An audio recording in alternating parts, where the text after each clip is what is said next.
My name is Melissa Hancock.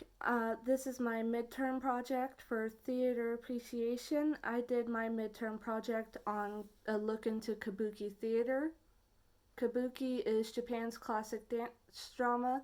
It's known for its costumes, drama style, and the elaborate kumadori makeup worn by the highly skilled actors. Kabuki began in 1603 when a Japanese woman named Uzomo no Ukoni first performed her dance drama in the dry riverbeds of Kyoto. It became extremely popular and began spreading across Japan. Okuni's all-female Onna Kabuki was the first dramatic entertainment of importance that was created for the commoners of Japan. In 1629, women were banned from appearing in kabuki because the patrons were growing violent during their frequent competitions for the favor of the actresses, and the actresses were prostituting themselves often, which proved to be too disruptive for the government. After that, young boys began performing what was known as wakashu kabuki, which became banned as well. After that, only males performing were allowed in what's known as yaro kabuki.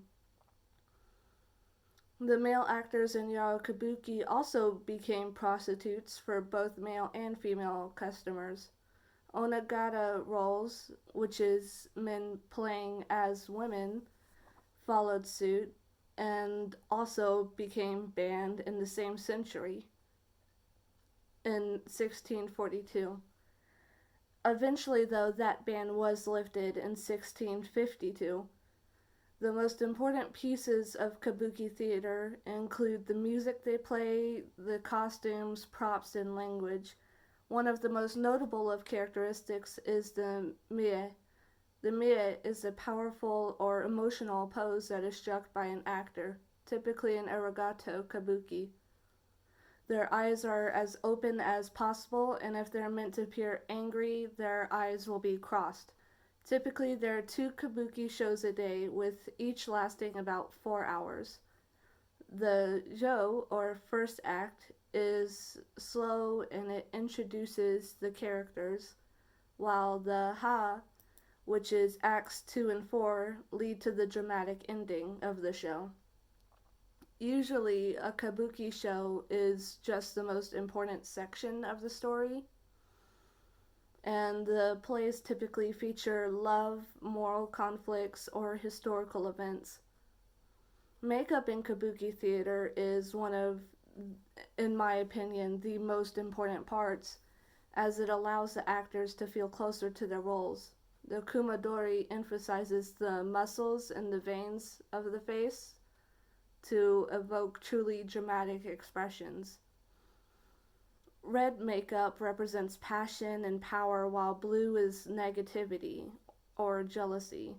And sometimes, if someone has a fearful demeanor, their kumadori will have blue in it as well. The actors speak in monotone and are typically supported by traditional Japanese instruments. The music played can be divided into multiple categories: geisha, shosangaku, and kiinsuke. There are also multiple ways you can become a kabuki actor: if you were the son of an actor, if you studied full-time under an actor, or if you gained admittance to the Kabuki Actor Training Center. In the 1840s, many kabuki theaters burned down due to long periods of drought happening over and over again. When Nakamura followed, they were not allowed to rebuild the theater there in Edo, and so many actors, stagehands, and sex workers were forced underground. The new location in Edo was called Saruwaka Machi, the time when the most exaggerated kabuki was created. This revival of theater against all odds is a large part of why I hold such an interest in kabuki theater. These actors knew who they were, what they wanted out of life, and thus never gave up. They went against the law and continued performing kabuki in the underground sections of Edo because it was what they enjoyed. I hope to one day have a passion that I would fight for if necessary, just as they did. For my midterms, I made 2 fans. This is the first fan I created with the eyebrows, the eyes, and of course the red kumadori. And this up here is the second fan I created with just the eyes and the golden sections across the fan.